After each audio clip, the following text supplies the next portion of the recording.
चलिए बच्चों, पिछले क्लास वाला थ्योरम समझ में आ गया था। पिछली क्लास में एक ही थ्योरम को डिस्कस किया था और बाकी सारे पिछले क्वेश्चन करे थे। ठीक है, ये रख दो। जा रहे हो? Bye bye. अच्छा सुनो, पिछली क्लास में एक थ्योरम करा था, मस्त थ्योरम है, कसम कसम से बता रहा हूँ, क्योंकि बहुत मस्त थ्योरम है। ठीक है अरे मेरे को बहुत पसंद है यार ये वाला।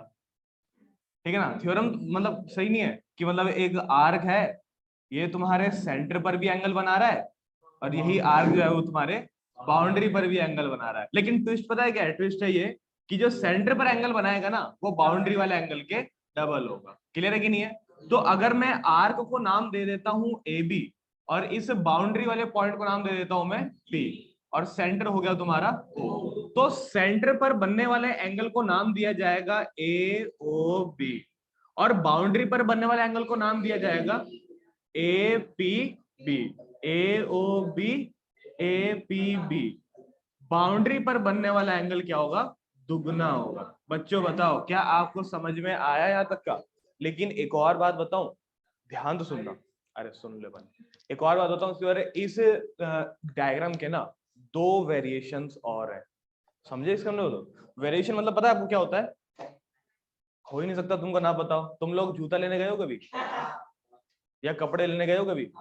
क्या पहला जूता देख करके पसंद आ जाता है? लड़कियों को तो नहीं आता भाई। लड़कों को तो पहला सामान जो दिखा दो, हाँ भैया यही दो, नहीं देखना दूसरा यही तो होता है लड़कियों का कि भैया दूसरे पिंक में दिखाओ अच्छा पिंक पहले ही ले लेते हो अच्छा ठीक। अरे मतलब होता नहीं है कि मतलब यही जो कपड़ा है इसको दूसरे कलर में दिखाइए, और दुकानदार को पहले से ही पता होता है। हम लड़के जाते तो हमसे पूछते हैं कि दूसरा दिखाऊं, लड़कियों को नहीं पूछते, कह रहे देखो और ये दूसरा भी देखो ऐसे करके, उनसे नहीं पूछते दूसरा वाला। यहाँ तक क्लियर है? तो ये होता है। और हिमांशु को तो वैसे ही पूछ लेते हैं कि आपको सर दूसरा देखना पड़ेगा आप पे सही नहीं लगेगा सर ये। अच्छा सुनो, क्लियर हुआ यहाँ तक का? तो ये चीज है। तो मतलब होता है कि अगर वेरिएशन मतलब क्या होता है, सेम ही चीज होती है, बस उसके अलग अलग वैरायटी होते हैं। समझ में आया कि नहीं आया? गेट हटा दूंगा यहाँ से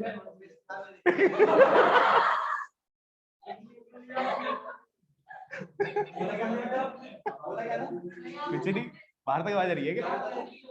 नहीं मान तो सुनाई दिया, ये करन आ गया, क्या है बाय करन। अरे मैंने तारीफ करी, पूछ ले सबसे। नहीं नहीं भाई, तारीफ करी कि बेइज्जती करी है? ए मैं मार लूंगा उसको है। चल 15 मिनट मार ले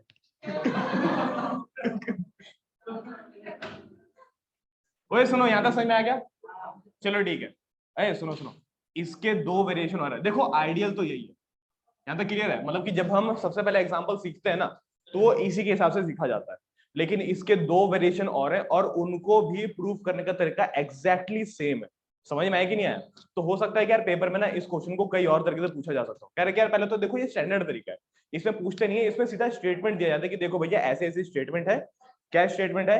कि if the arc is A B and the arc making an angle at the centre and at the same time arc is making angle at the boundary, तो आप प्रूव करके दिखाइए कि जो सेंटर वाला एंगल होगा वो बाउंड्री के डबल होगा। ये पूरी स्टेटमेंट लिखी आएगी।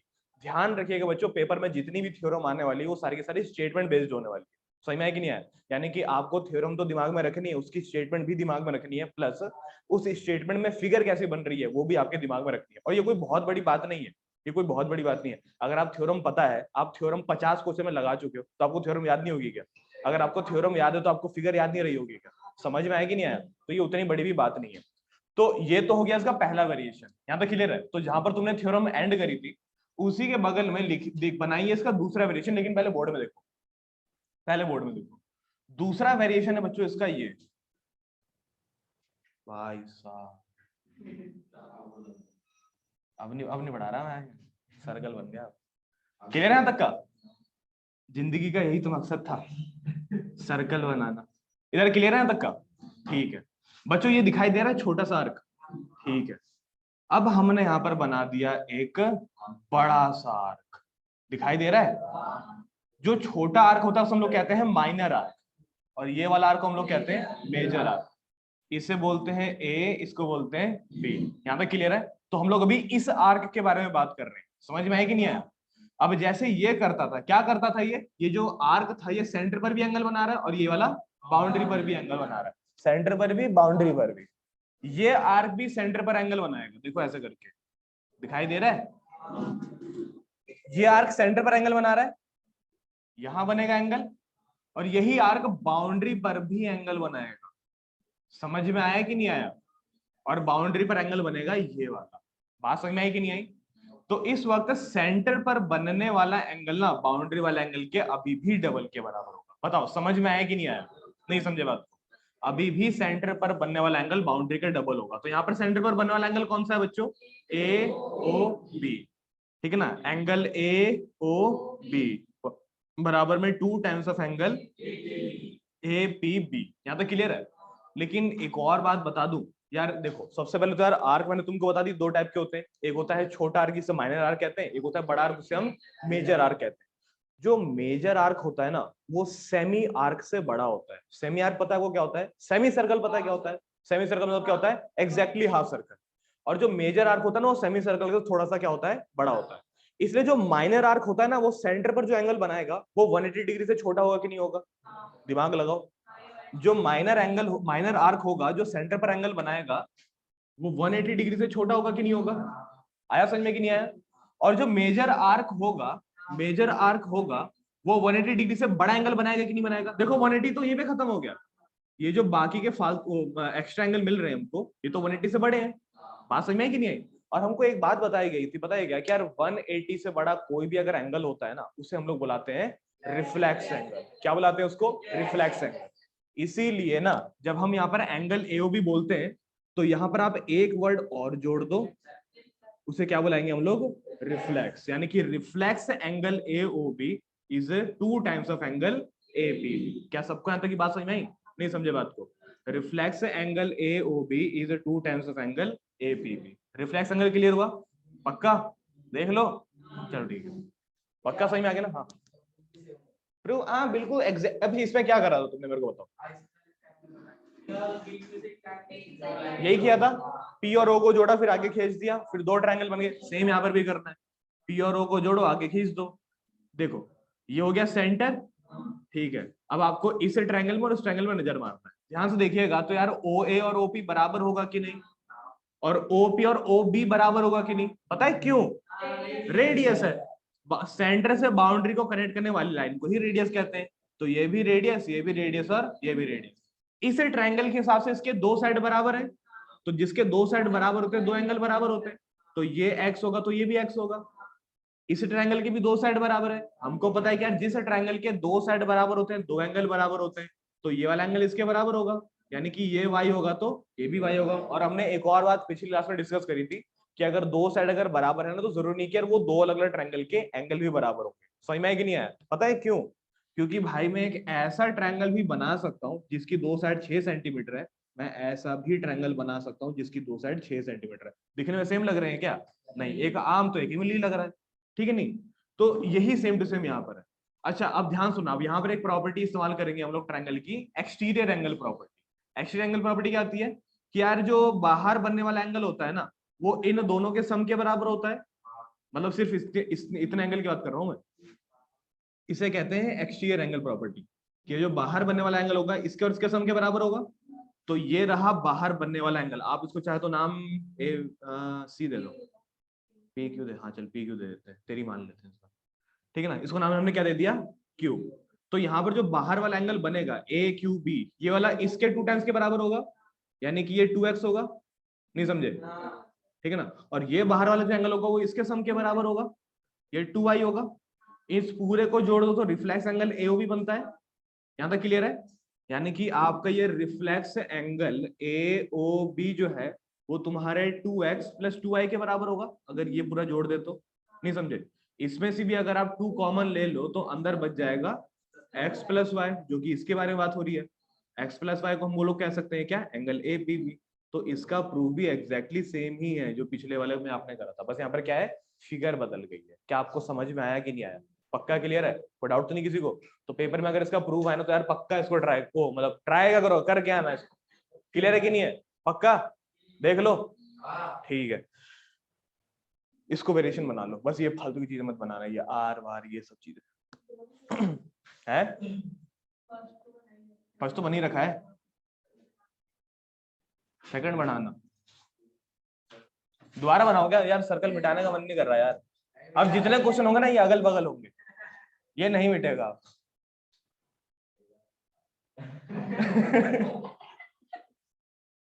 मारूंगा ना तो पकड़ के।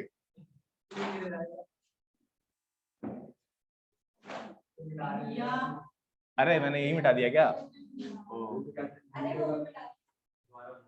बनाओ, अपने दिमाग में तो फिगर होगी तुम्हारे, दिमाग में तो फिगर होगी तुम्हारे,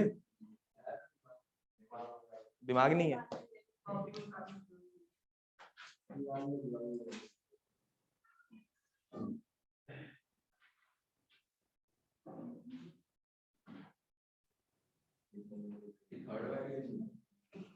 थर्ड नहीं है, ये सेकंड ही है।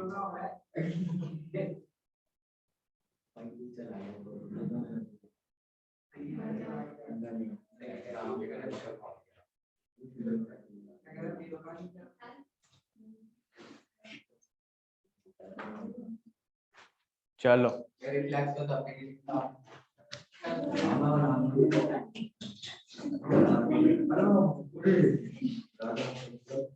ठीक है, खुश है तू खुश रहे बस। सबका हो गया पक्का? अगला लिखिए, क्वेश्चन है।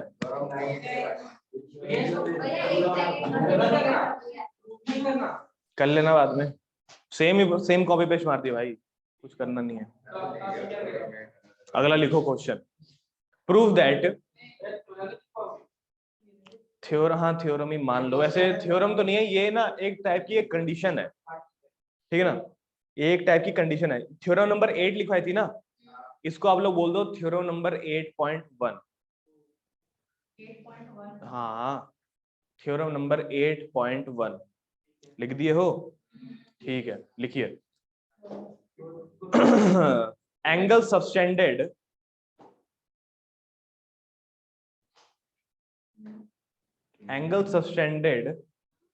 in a semicircle, angle subtended in a semicircle is always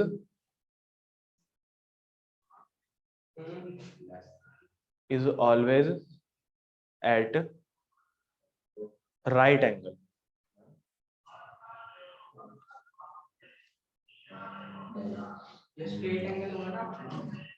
Angle subtended in a semicircle is always subtended at right angle.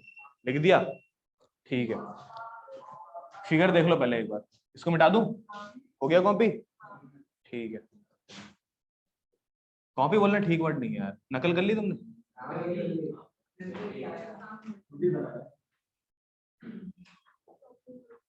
पवन मेहनत करना शुरू कर दे, बस फिगर ही बनाता रहता है बस। ओ भाई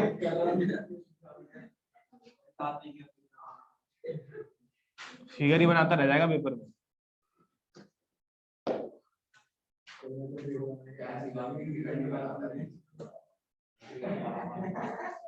सेमी सर्कल के अंदर बनने वाले जितने भी एंगल होंगे, या फिर कोई भी अगर एक एंगल बनेगा वो हमेशा कितने डिग्री बनेगा? राइट एंगल पे। पहले तो समझ लो कि यार सेमी सर्कल होता कैसे करके। सेमी सर्कल तब बनता है जब आप एक डायमीटर बना देते हो, सबको पता है डायमीटर क्या होता है, ठीक है। डायमीटर वो कॉर्ड होती है जो कि कहां से पास होती है? सेंटर से। सबको दिखाई दे रहा है? ठीक है, तो ये दोनों बन गए सेमी सर्कल, ठीक है। ये सेमी सर्कल अपने अंदर एंगल बना सकता है, ये वाला ये भी बना सकता है, लेकिन अभी हम उसकी बात करेंगे। ये सेमी सर्कल कभी भी अगर अपने अंदर एंगल बनाएगा ना, तो वो हमेशा ही 90 डिग्री पर बनाएगा। समझ में आया कि नहीं आया? ये है थ्योरम, थ्योरम नंबर 8.1 कि सेमी सर्कल कहीं भी अगर अपने अंदर एंगल बनाएगा तो हमेशा कितने डिग्री बनाएगा? 90 डिग्री पे। ये हमको प्रूफ करके दिखाना है। तो ये हो गया तुम्हारा ए, ये हो गया बी, ये हो गया सेंटर ओ, एंड ये हो गया तुम्हारा पी। सबको दिखाई दे रहा है? हमको प्रूफ करना है कि यार एंगल ए पी बी जो होगा वो 90 डिग्री पे होगा। और कसम से बता रहा हूँ इसका प्रूफ एकदम खत्म सिंह है। पेपर में अगर इसका प्रूफ आ भी गया ना तो मेरे ख्याल से 2 या 3 नंबर के लिए आ सकता है। यहाँ तो क्लियर है? तो सबसे पहले गिवन लिखते हैं। गिवन हमको क्या दिया हुआ है? गिवन हमको दिया हुआ है सेमी सर्कल या फिर सर्कल भी लिख सकते हो।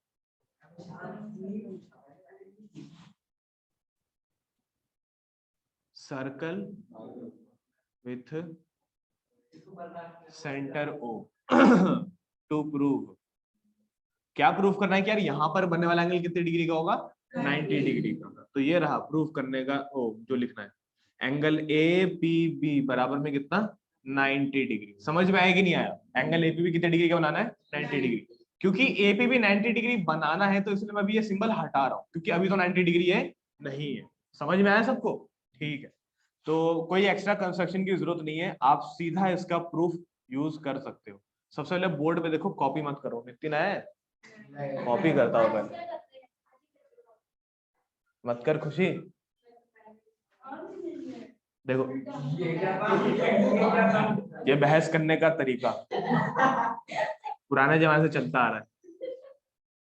इधर देखो, कुछ कुछ समझ में ना आया ना कि क्या बोल रहे हैं, क्या करता यहाँ पे क्लियर है? प्रूफ। अच्छा प्रूफ होगा इसका ये। बच्चों क्या आपको एंगल AOB दिखाई दे रहा है? कह रहा है अरे भैया एंगल AOB क्या है? तो सीधा 180 डिग्री है। अरे हाँ हाँ दिख रहा है कि नहीं दिख रहा है?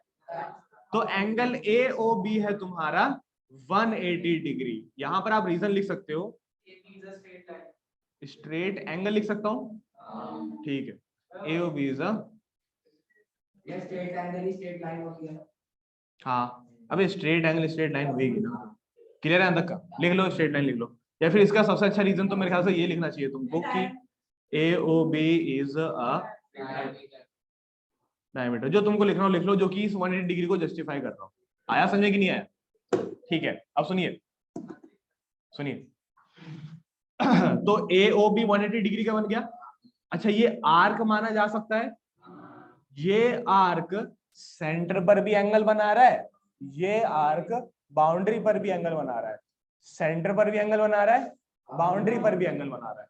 हमको पता है कि यार सेंटर पर बनने वाला एंगल बाउंड्री वाले एंगल के डबल होता है। यहाँ पे क्लियर है? वी नो एंगल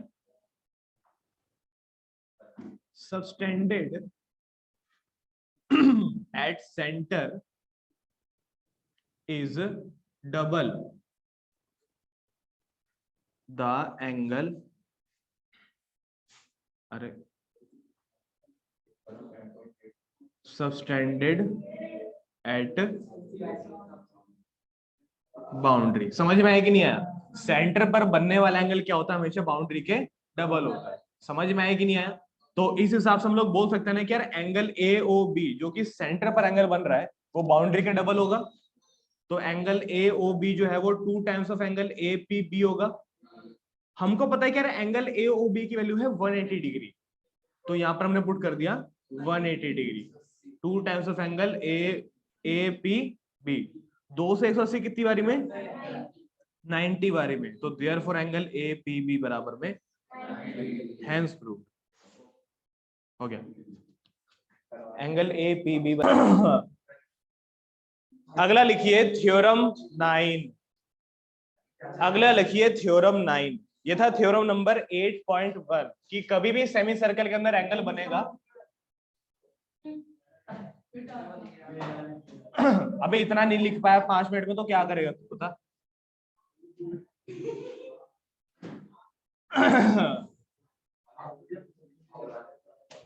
ठीक है, थ्योरम नंबर 9 बोलूं? अच्छा लेकिन थ्योरम नंबर 9 बताने से पहले एक चीज पूछना चाहता हूँ यार। थ्योरम नंबर 9 पढ़ाने से पहले यार एक चीज पूछना यार, इसका अच्छे से जवाब देना अपने कंसेप्ट पे भरोसा करके। देखिए यार क्या हो गया, जादू चला गया।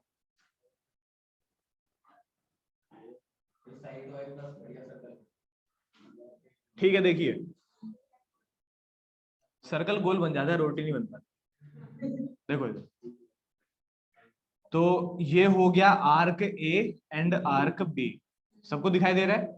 ठीक, इन दोनों आर्क ने सेंटर पर एंगल बनाया, ठीक है। अब ये दोनों आर्क ना बाउंड्री पर एंगल बना रहे हैं। सबको दिखाई दे रहा है?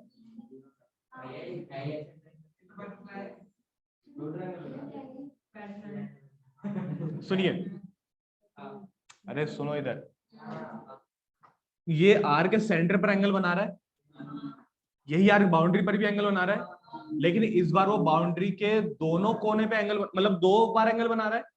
एक बार वो बना रहा है एपी बी के नाम से, और एक बार बना रहा है वो ए क्यू बी के नाम से। सबको दिखाई दे रहा है?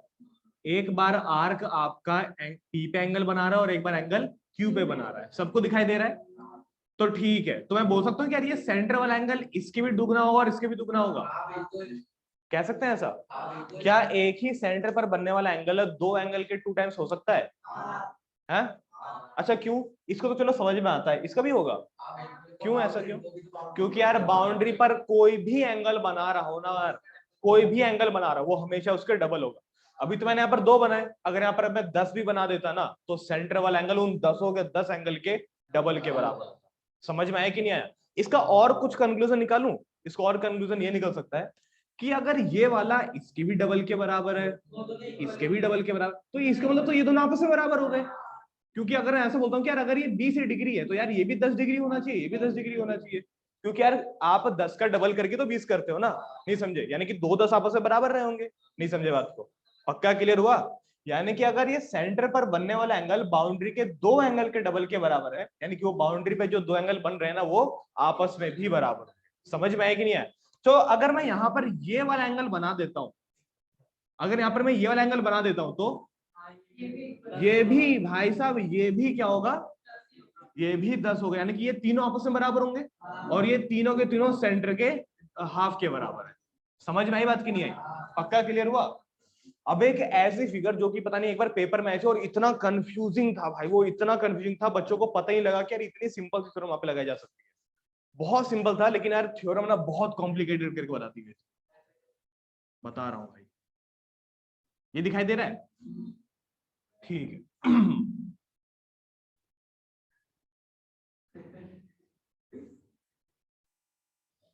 ये वाला एंगल इसके डबल है, बोल सकते हैं?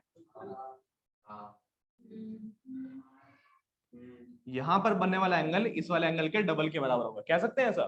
अच्छा क्यों?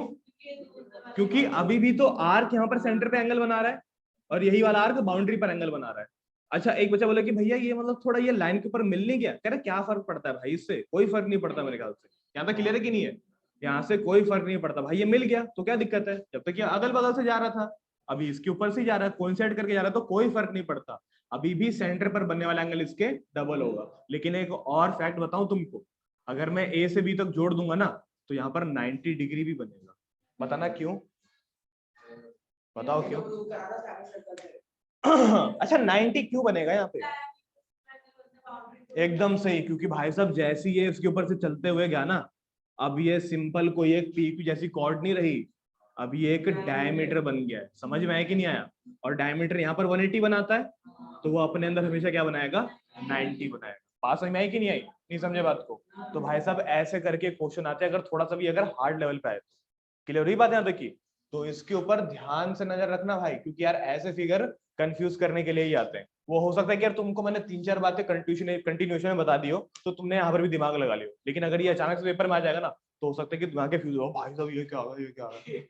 समझे नहीं समझे? ऐसा हो जाता है पेपर में कई बार। क्लियर है कि नहीं है? तो यार इसको भी ध्यान रखना कि अगर ऐसी फिगर भी बन रही है, इसको अगर मैं हटा दूं, अगर ऐसी फिगर भी बन रही है ना, तो समझ लो कि यार यहाँ पर भी यही थ्योरम लगने वाली। क्लियर हुई बात यहाँ तक की? पक्का? चलिए ठीक है। तो थ्योरम लिखिए, थ्योरम नंबर 9। बोलूं? प्रूव दैट एंगल सबटेंडेड, हाँ हाँ लिखो। Angle subtend on the same segment of a circle, on the same segment of a circle, angle sustained on the same segment of a circle, angle sustained on the same segment of a circle are equal. Angle sustained on the same segment of a circle are equal. पहले तो तुमको segment समझा देता हूं क्या होता है। वैसे तुमको पता तो होगा क्योंकि मैंने सबसे पहली क्लास में बताया था, ठीक है? लेकिन अगर कोई दिन दुखिया बच्चा ऐसा जिसको नहीं पता, तो उसके लिए तो बताना पड़ेगा।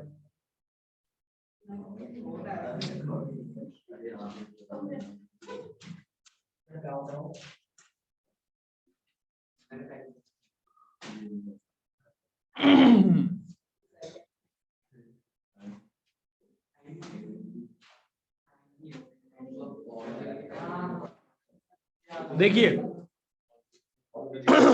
सेगमेंट किसे होता है समझो, ये सर्कल दिखाई दे रहा है और ये है सर्कल का सेंटर, सबको दिखाई दे रहा है, ठीक है। ये कॉर्ड दिखाई दे रही है ए बी, ये कॉर्ड पूरे सर्कल को दो हिस्सों में डिवाइड कर रही है, सबको दिखाई दे रहा है ना। ये कॉर्ड पूरे सर्कल को दो हिस्सों में डिवाइड कर रही है, एक है ये निचला हिस्सा और एक ये ऊपर वाला हिस्सा। अगर आप ध्यान से देखो तो यार ये ना मतलब कोई परफेक्ट सर्कल वर्कल नहीं लगा। इसी तरह के एरिया को हम लोग कहते हैं क्या, सेगमेंट। मतलब जब पूरा सर्कल कॉर्ड के द्वारा डिवाइड किया जाता है तो उसके हर एक भाग को क्या बोला जाता है, सेगमेंट। ये भी सेगमेंट बोला जाएगा, इसे भी सेगमेंट बोला जाएगा। लेकिन क्योंकि ये छोटा सेगमेंट है इसलिए इसको माइनर सेगमेंट कहेंगे, ये बड़ा सेगमेंट है इसलिए इसको मेजर सेगमेंट कहेंगे। तो ये हो गया माइनर सेगमेंट, मेजर सेगमेंट। और तुम्हारे थ्योरी में पता है क्या लिखा हुआ है, क्या सेगमेंट में बनने वाले जितने भी एंगल होंगे ना वो सारे एंगल आपस में इक्वल होंगे। All angle in the same segments are equal. यहाँ तक क्लियर है। तो मैं सारे एंगल तो नहीं बना रहा, यहाँ पर मैं बस आपको दो एंगल बना करके दिखाता हूँ। तो एक एंगल आपका ये बन रहा है और अरे यार सेंटर से पास हो गया, कंफ्यूज जाएंगे बच्चे। ठीक है नहीं पास हो रहा, सेंटर ही शिफ्ट कर दिया, ठीक है। ऐसा मत करिएगा, ठीक है। तुम लोग अलग बना देना, ये भाई किसी प्रोफेशनल की देख रेख में करना हो, ठीक है। इधर देखो, तो ये जो सेगमेंट है इसके अंदर दो एंगल बन रहे हैं, एक एंगल P बन रहा है और एक एंगल Q बन रहा है। तो थ्योरम ये है क्या, जिसके अंदर आप जितने मर्जी एंगल बना लो, मैंने बोला दो बना लिए, कह रहा दो बना ले, वो दोनों एंगल आपस में बराबर होंगे। यानी कि एंगल P किसके बराबर होगा, Q के बराबर होगा। समझ में आया कि नहीं आया। Angle in the same segment are always equal, therefore angle P बराबर में एंगल Q। एक बच्चा बोलता है कि भैया भैया ऐसी मजे मजे में यहाँ एंगल बना ले, बराबर होगा वो भी इन दोनों के। समझ में आया कि नहीं आया। भाई साहब इस सेगमेंट के अंदर आप जहां मर्जी एंगल बना लो वो सारे के सारे एंगल क्या होंगे भैया, बराबर होंगे। यहाँ तो क्लियर है। लेकिन एक शर्त है, एक शर्त है कि एंगल बाउंड्री पर ही बनने चाहिए। ऐसा मत करना कि है। अब कर ले जरा, ऐसे नहीं करना। समझ में आया कि नहीं है। बाउंड्री तक छू कर गया ना उसके बाद बराबर हो। यहाँ तक क्लियर है कि नहीं है। ऐसे नहीं कि कोई भी आड़ा टेढ़ा एंगल है और बराबर करके चला गया। क्लियर है कि नहीं है। सारे एंगल बाउंड्री को छूने चाहिए, तब वो सारे एंगल जो कि बाउंड्री पर बनाए जा रहे हैं वो सारे एंगल आपस में क्या होंगे, बराबर होंगे। और इसका प्रूफ बताऊं क्या, इसका प्रूफ अभी मैंने यहाँ पर थोड़े पहले तुमको समझाया था और तुमको आता भी है। देखो क्या है बच्चों, 2 मिनट के लिए इसको कॉर्ड नहीं मान करके क्या हम इसको भी आर्क मान सकते हैं। ये आर्क दोनों बाउंड्री पर एंगल बना रहा है और जब ये आर्क सेंटर पर एंगल बनाता है तो होता ना क्या होता है, बाउंड्री वाले का डबल होता है। यानी कि यहाँ पर जो सेंटर पर एंगल बनेगा वो बाउंड्री के डबल होगा। यानी कि ये वाला इसकी भी डबल होगा, ये वाला इसकी भी डबल होगा। यानी कि ये जो एंगल ए ओ बी है वो एंगल पी के भी डबल है, ये जो एंगल ए ओ बी है ये क्यू के भी डबल है। डबल क्लियर है यहाँ तक का, दोनों के डबल हो गया। ए ओ बी बराबर ये, ए ओ बी बराबर वो, ये बराबर वो। 2 एंगल क्यू बराबर 2 एंगल पी, 2 से 2 गया, क्यू बराबर पी। प्रूफ। समझ में आया कि नहीं आया, नहीं समझे बात को, पक्का क्लियर हुआ। लेकिन यार ये तो हमको दिया ही नहीं था, नहीं दिया था तो कंस्ट्रक्शन कर दी हमने। आया समझ में कि नहीं आया। लेकिन प्रूफ करने का तरीका यही है। बात समझ में आई कि नहीं आई। तो यार सेगमेंट में बनने वाले जितने भी एंगल होंगे वो सारे के सारे आपस में बराबर क्यों होंगे, क्योंकि यार हमने इसको मान लिया भाई एक आर्क। आर्क तो सेंटर पर जो एंगल बनाता है बाउंड्री के डबल होता है। तो यानी कि यार ये वाला एंगल इन दोनों बाउंड्री वाले एंगल के डबल होगा। यानी कि ये दोनों एंगल आपस में क्या होंगे, बराबर होंगे। पक्का सबको समझ में आया। इसका मैं प्रूफ करवा रहा हूँ तो साथ साथ इसको कॉपी कर लेना, एक्जैक्टली सेम ही है। पक्का सबको समझ में आ गया। पक्का भाई घर पे आके इसकी प्रैक्टिस जरूर करना, क्योंकि यार ये थ्योरम जो है ना वो एक आध बार देख करके आराम से समझ में आ जाता है, लेकिन यार इसको करने जब बैठोगे ना तब काफी सारी डिटेल आपको लिखनी पड़ती है। समझ में कि नहीं। ये तो मैंने ऐसे हवा हवा में लिख दिया ऊपर ऊपर समझाने के लिए, लेकिन जब मैं इसको पूरे अच्छे से लिखूंगा तो यहाँ पे डिटेलिंग आएगी काफी सारी। ठीक है ना, कि ऐसा हुआ तो इसके पीछे का रीजन क्या है, ऐसा हुआ तो इसके पीछे का रीजन क्या है। सबको क्लियर हो यहाँ तक का, ठीक है।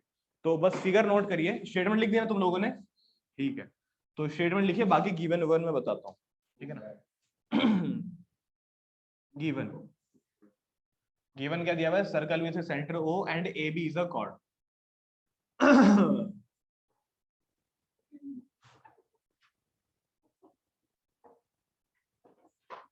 Circle with centre O and A B is a chord, ठीक है। तो ये 2 हो गए भाई गिवन। अब लिखते हैं टू प्रूव। टू प्रूव, ठीक है ना। टू प्रूव करने के लिए हमने क्या कर रहे हैं, ये दोनों एंगल हमको बराबर करने हैं, यानी कि एंगल पी किसके बराबर करना है, एंगल क्यू के बराबर करना है। क्या कोई कंस्ट्रक्शन की जरूरत पड़ी, बिना कंस्ट्रक्शन के तो ये हो ही नहीं पाता। कंस्ट्रक्शन क्या करी हमने कि ए और बी को हमने ज्वाइन कर दिया, ओ से भी कह सकते हो, सेंटर भी कह सकते हो, यहां तक क्लियर है। Join A and B with centre O. A और बी को किससे जोड़ दीजिए बच्चों, सेंटर ओ से। क्या सबको यहां तक क्लियर है, तो ठीक है। और ये रहा इसका प्रूफ। प्रूफ में क्या लिखोगे, प्रूफ में आप लोग लिखिएगा ये कि वी नो, अरे हमें पता है कि सेंटर पर बनने वाला एंगल बाउंड्री के डबल होता है। We know angle subtend on the centre, at the centre, sorry, at the centre is double the angle subtend on boundary. Therefore हमको पता है कि यार सेंटर पर बनने वाला एंगल बाउंड्री के डबल होता है, इसीलिए therefore angle A O B जो होगा वो 2 टाइम्स ऑफ एंगल पी होगा। लेकिन at the same time, at the same time angle A O B जो है वो 2 टाइम्स ऑफ एंगल क्यू भी तो होगा। तो इसको आप लोग मान लो फर्स्ट, इसको आप लोग मान लो सेकंड, और यहाँ पे लिखिए from first and second. From first and second क्या बोलोगे, ए ओ बी बराबर ये, ए ओ बी बराबर वो, ये बराबर वो, 2 एंगल पी बराबर 2 एंगल क्यू, 2 से 2 कैंसिल हो गया ना, तो एंगल पी बराबर एंगल क्यू, ये हो गया हैंस प्रूफ। बताओ सबको क्लियर हुआ कि नहीं हुआ, पक्का। अच्छा अगर मैं ये एंगल बनाता तो भी क्या ये पी क्यू के बराबर होता, पक्का। अगर मैं ऐसे ऐसे आया, ये पता नहीं क्या है, बाउंड्री। सबको क्लियर है तक का, पक्का। चल करिए। सबको क्लियर हो यहां तक का, ठीक है। अच्छा तो ये थे तुम्हारे 2 थ्योरम, कौन से, एक तो सेंटर पर बनने वाला एंगल बाउंड्री का डबल होगा, और सेम सेगमेंट में जितने भी एंगल बनेंगे वो सारे के सारे आपस में बराबर होंगे। बस शर्त ये है कि वो बाउंड्री तक जाए। समझ में आया कि नहीं आया, पलक आगे देख। शर्त ये है कि वो क्या करे, बाउंड्री तक जाए, तभी वो एंगल सारे के सारे आपस में बराबर होंगे। ये 2 थ्योरम हो गई। यार एक और करा सकता हूँ वैसे मैं, एक काम करते हैं आज थ्योरम कर लेते हैं, कल क्वेश्चन करेंगे। हाँ हाँ आज थ्योरम कर लेते हैं, कल क्वेश्चन कर लेंगे, ठीक है ना। लेकिन ये भी याद रखो कि आज जितने थ्योरम करा रहा हूं ना इज्जत से, हाँ नहीं याद नहीं, वो तो करना ही पड़ेगा। कल उन सभी थ्योरम का टेस्ट होगा। हाँ नहीं वो जितने थ्योरम यहाँ पे कराए, तो जितने भी 5, ओ सुनो सुनो, जितने भी थ्योरम है यहाँ पर, जितने भी यहाँ पर मैं आज तुमको 3 थ्योरम कराऊंगा, कल इसका टेस्ट होगा सिर्फ 5 मिनट का। तुमको 5 मिनट के अंदर 3 थ्योरम प्रूफ करके दिखानी है। ये क्या लगता है कितने टाइम में हुआ गया ये, भाई मेरे को लगता है कि ये 2 मिनट से ज्यादा लेगा ये। 3 थ्योरम, आज के 3 थ्योरम कर सकते हो। तो लिखिए theorem number 10, theorem number 10, 2 theorem और आ जाएगी, ठीक है ना। लिखिए, बोलो, हो गया, बोले, बोलो बोलो, लिखो। अच्छा पहले तो एक डेफिनेशन लिख लो, नहीं पहले समझा देता हूँ एक कंसेप्ट के बारे में। हम लोग कहते हैं साइक्लिक क्वाड्रिलेटरल, ठीक है ना। साइक्लिक क्वाड्रिलेटरल पहले समझ लो। हाँ लगा ली दिमाग, लगा लिया।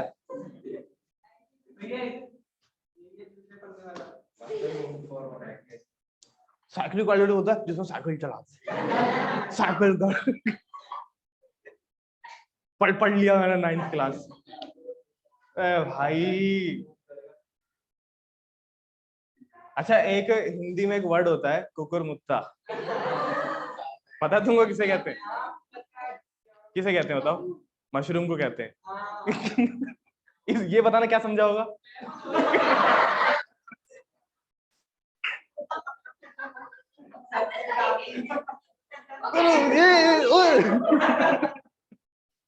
भाई ऐसे बच्चों से बचे।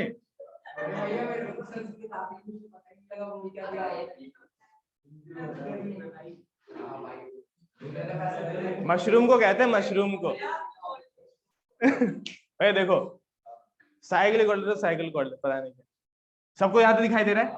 ठीक है, तो ये हो गया तुम्हारा सर्कल।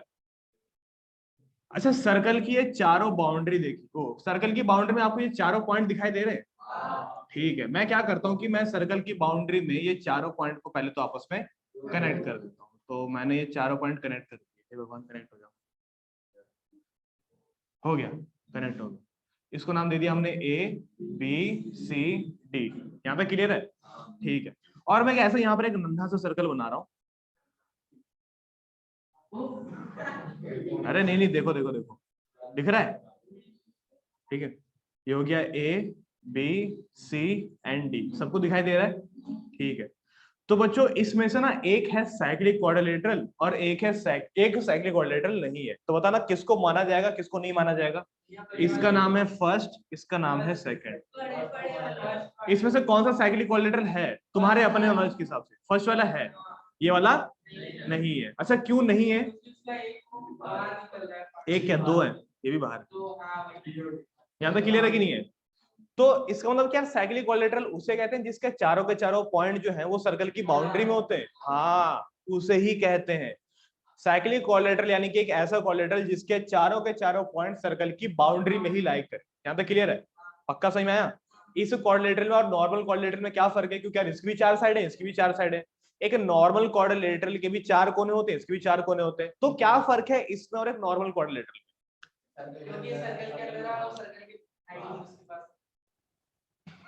अच्छा सुनो, एक ध्यान सुना, एक तो ये है कि मतलब देख देख के पता लगता है, लेकिन अगर मान लो कि यहाँ पर मैं सर्कल बना ही नहीं रहा, ले हटा दिया मैंने सर्कल, बता दे अब कौन सा इसमें से साइक्लिक कौन सा नहीं है?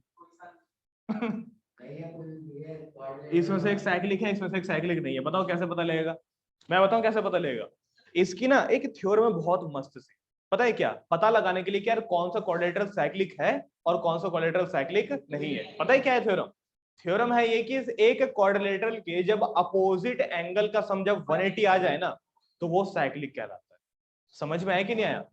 जब एक क्वाड्रिलेटरल के अपोजिट एंगल का सम 180 आ जाए, जब ये दोनों मिलकर के क्या बना रहे हो? 180 का सम बना रहे हो। समझ में आया कि नहीं आया? जब ये दोनों क्वाड्रिलेटरल के अपोजिट एंगल मिल करके 180 का सम बना रहे हो, तो उस समय इस क्वाड्रिलेटरल को क्या माना जाता है? साइक्लिक। मैं तुमको कई सारे एग्जांपल दिखा सकता हूँ साइक्लिक क्वाड्रिलेटरल के। एग्जांपल के लिए तुमको रेक्टेंगल याद है? रेक्टेंगल क्या हर कोने पर कितने डिग्री का एंगल बनता है? 90 डिग्री का। कोई से भी दो अपोजिट कोने चुन लीजिए, एक कोने पर 90 बनेगा, दूसरे कोने पर भी 90 बनेगा, उन दोनों का सम किसके बराबर होगा? यानी कि एक रेक्टेंगल साइक्लिक हो सकता है, एक रेक्टेंगल क्या सारे रेक्टेंगल साइक्लिक हो सकते हैं। समझ में आया कि नहीं आया? स्क्वायर की बात करते हैं, स्क्वायर के भी दो कोई से भी कोने 90 डिग्री पर होते हैं। समझ में आया कि नहीं आया? तो कोई से भी दो अपोजिट कोने चुन लीजिए, क्या उनका सम 180 आएगा? अगर उनका सम 180 आ रहा है यानी कि स्क्वायर भी क्या होगा? एक तरीके का साइक्लिक। तो इस हिसाब से तो सारे स्क्वायर साइक्लिक हो गए। हाँ, सारे स्क्वायर और सारे रेक्टेंगल साइक्लिक ही होते हैं। समझ में आया कि नहीं आया? नहीं समझे बात को? अब ये बताइए कि क्या सारे आइसोसेलेस ट्रेपीजियम साइक्लिक होते कि नहीं होते? ये अपने आप दिमाग लगा के बताइएगा। सारे आइसोसेलेस ट्रेपीजियम साइक्लिक होते कि नहीं होते?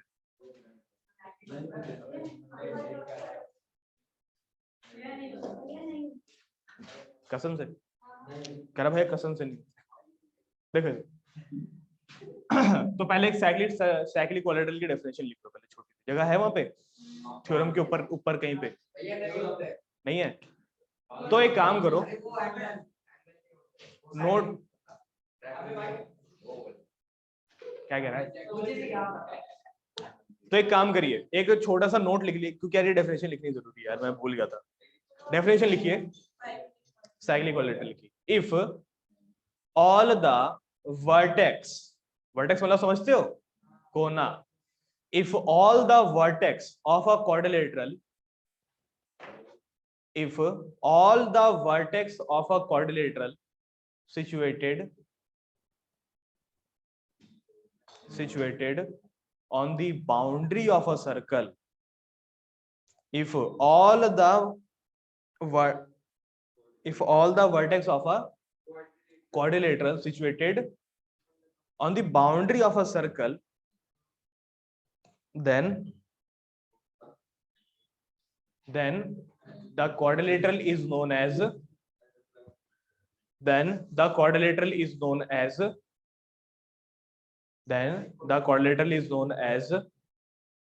cyclic quadrilateral. Then the quadrilateral is known as a cyclic quadrilateral. समझ में आ गया सबको? पक्का? चलिए ठीक है, अब लिखिए थ्योरम की statement. Then the quadrilateral is known as cyclic. सबने लिख दिया ना? दोबारा बोलने की जरूरत है? बोलो दोबारा. ठीक. अगला थ्योरम की स्टेटमेंट लिखिए. अब बोलो. Opposite angles of a cyclic quadrilateral. नहीं थ्योरम है बाबू. Opposite angles of a cyclic quadrilateral. Opposite angles of a cyclic quadrilateral are supplementary. मक्खी कहां से? Opposite angles of a cyclic quadrilateral are supplementary. लिख दिया. सप्लीमेंट्री पता है? जिसका सम 180 आता हो, चाहे तो ब्रैकेट में लिख सकते हो कि जिसका सम 180 आता हो, यानी कि सप्लीमेंट्री के बगल में लिख देना सम 180. लिख दिए हो? आइए प्रूफ करें.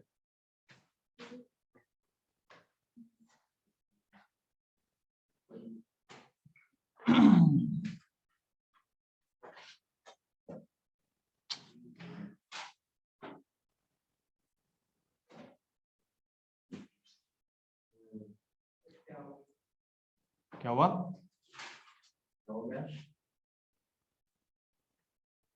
ठीक है, सबको दिखाई दे रहा है? ठीक है, तो सबसे पहले गिवन देखते हैं क्या लिखा हुआ है. गिवन लिखा हुआ है हमारे पास ये सबसे पहला यही है कि A B C D is cyclic quadrilateral. भाई साहब, क्वाड्रिलेटरल और साइक्लिक क्वाड्रिलेटरल दोनों अलग बात है, ठीक है ना? क्वाड्रिलेटरल यानी कि कोई भी रैंडम क्वाड्रिलेटरल. साइक्लिक क्वाड्रिलेटरल मतलब क्या है? जिसके चारों के चारों पॉइंट सर्कल की बाउंड्री पे. और ये है टू प्रूव. क्या सिद्ध करना है? तो सिद्ध करना है कि इसके अपोजिट एंगल का सम क्या होगा? 180. अपोजिट एंगल कौन से हो सकते हैं? या तो a प्लस सी 180, या तो b प्लस d 180. नहीं समझे? या तो a प्लस सी 180 या तो b प्लस d 180. सबको क्लियर हुआ? कंस्ट्रक्शन की जरूरत है क्या? अरे बिल्कुल जरूरत है. बिना कंस्ट्रक्शन के तो सोचो भी मत. क्लियर है यहां तक का? ठीक है, तो कंस्ट्रक्शन है ये. सबको दिख रहा है? ये भी दिख रहा है? चलिए ठीक है, ध्यान से देखिएगा. ठीक है, इससे पहले वाली थ्योरम तुम सबको याद है ना कि सेम सेगमेंट में बनने वाले एंगल बराबर होते हैं. पता है सबको कि सेम सेगमेंट में बनने वाले एंगल बराबर होते हैं. थ्योरम थी ये कि ये रहा सेगमेंट और ये रहा मेजर सेगमेंट, माइनर सेगमेंट. इस सेगमेंट के अंदर जितने मर्जी एंगल बनेंगे वो सारे के सारे आपस में क्या होंगे? बराबर होंगे. सबको क्लियर हुआ? बच्चों, क्या आपको ये बीसी दिखाई दे रहा है सबको? तो मैं बोल सकता हूँ कि यार इस बीसी के अंदर जितने एंगल बनेंगे वो सारे बराबर होंगे. कौन कौन से एंगल बन रहे हैं? ना ए नहीं है उसका नाम है B A C B D सी. ये दोनों एंगल क्या होंगे? इक्वल होंगे. क्या आपको यहां तक की बातें समझ में आ गई? पक्का क्लियर है? कोई डाउट तो नहीं किसी को? देख लो. ओके ठीक है. अच्छा एक चीज और यार कि अगर आप इसको मानो, किसकी बात कर रहा हूं पता है? मैं डीसी की बात कर रहा हूं. तो इसके हिसाब से कौन कौन से एंगल बनने चाहिए? डी ए सी और डी बी सी. यानी कि ये दोनों बराबर होने चाहिए कि नहीं होने चाहिए? बताओ. नहीं समझे बात को? लग रहा है पक्का क्लियर है? तो ये दोनों बराबर हुए क्योंकि ये थे सेम सेगमेंट में, और ये दोनों भी बराबर हुए क्योंकि ये भी क्या थे? Same segment. अच्छा ये दोनों बराबर हुए क्योंकि मैं बीसी को एज अ कॉर्ड मान करके सेगमेंट देख रहा था। ये वाई वाले बराबर हो क्योंकि मैं डीसी को मान करके एक सेम सेगमेंट देख रहा था। क्या सबको यहां तक की बात क्लियर हुई? पक्का समझ में आ गया? देख लो। ठीक है बच्चों, क्या आपको यहाँ पे ट्रायंगल दिखाई दे रहा है? ट्रायंगल का नाम है डी बी सी। सबको क्लियर है? ट्रायंगल का नाम क्या है? एक ट्रायंगल के सारे एंगल का सम कितना होता है? 180। तो मैं चाहता हूं कि आप सिर्फ अपना पूरा फोकस एक डीबीसी ट्रायंगल को देखने में लगाइए। सबको दिखाई दे रहा है? तो एक डीबीसी ट्रायंगल में कौन कौन से एंगल दिखाई दे रहे हैं? और तो मैं बोल सकता हूँ क्या, X plus Y plus angle C ये 180 के बराबर होगा। पता है क्यों? Angle sum property. किसी को ये दिखाई दे रहा है? क्या लिखा हुआ है? ठीक है। किसी को ये दिखाई दे रहा है? क्या है ये? x प्लस वाई है कि नहीं है? यानी कि यार इस x और इस y को जोड़ने पर एक नया एंगल भी बनता है। कौन सा एंगल है वो? a। क्या मैं इन x प्लस वाई के बदले एंगल a लिख सकता हूँ? थोड़ा सा x थोड़ा सा y पूरा एंगल a। x और y क्या बन गया? Angle a plus angle c बराबर। समझ में आया कि नहीं है? हाँ इतने ही। समझ में आएंगे? बस नहीं है। अच्छा कंस्ट्रक्शन क्या करी हमने? डायगोनल को जोड़ा था। तो कंस्ट्रक्शन हमने करी है ये join join A to C and B to D. Clear है कि नहीं है? कंस्ट्रक्शन हमने ज्वाइन करा ए टू सी और बी टू डी। सबको क्लियर हुआ यहां तक का? ठीक है। सबसे पहले हमने ये दोनों एंगल बराबर किए थे, angle in the same segment. तो ये रहा इसका प्रूफ। ठीक है ना? आइए सिद्ध करें। तो इस वाले एंगल को इसके बराबर करना है। इसका नाम क्या है? B A C. इसका नाम क्या है? सी बी डी सी भी बोल सकते हैं। ठीक है ना?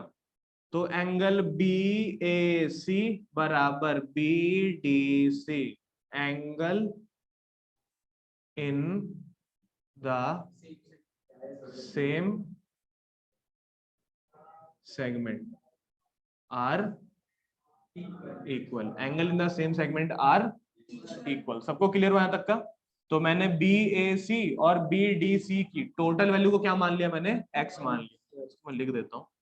एंगल बी ए सी बराबर में एंगल बी डी सी बराबर में किसके? एक्स। ये मैंने लेट किया वैसे तो, लेकिन इसके बराबर होने का रीजन यहाँ पर है। सबको क्लियर हो यहाँ तक का? एग्जैक्टली सेम मैं इस y के लिए लिख सकता हूँ।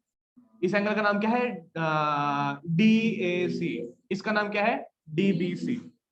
तो डी ए सी बराबर डी बी सी बराबर y। और ये दोनों पता है क्यों बराबर है?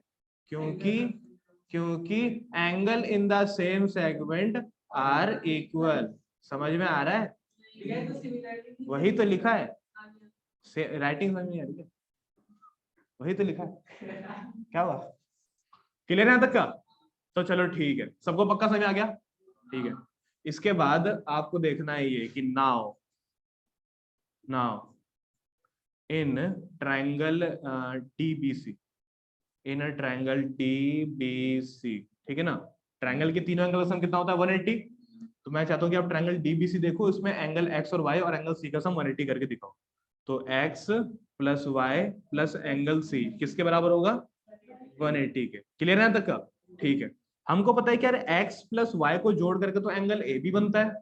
तो ये हो गया एक्स और ये हो गया वाई, दोनों मिल करके कौन सा एंगल बना रहे हैं? एंगल ए। तो यहाँ पे हमने लिख दिया एंगल ए प्लस में एंगल सी बराबर में कितना? 180। बताओ बच्चों, क्या आपको यहाँ तक समझ में आया? पक्का क्लियर है? यहाँ पर आप चाहे तो रीजन भी लिख सकते हो कि यार एंगल ए जो है वो एक्स प्लस वाई को जोड़ करके ही बनाएंगे। क्या सबको क्लियर हुआ? अच्छा बताइए कि अगर मैंने a प्लस सी को 180 प्रूफ कर दिया तो b और d को कैसे करोगे ना? एक और तरीका बताऊं?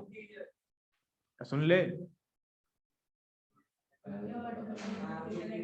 मैं बोल लूं भाई, मैं बोल लूं। देखो, तो in quadrilateral A B C D, बताइए बच्चों कि क्वाड्रिलेटरल के सारे एंगल का सम कितना होता है? 360। एक क्वाड्रिलेटरल के सारे एंगल देखो ये होते हैं, angle A, angle B, angle C and angle D. सबका सम किसके बराबर होगा? और इसको भी एएसपी ही कहते हैं, एंगल सम प्रॉपर्टी। क्या सबको यहां तक क्लियर है? पक्का? ठीक है।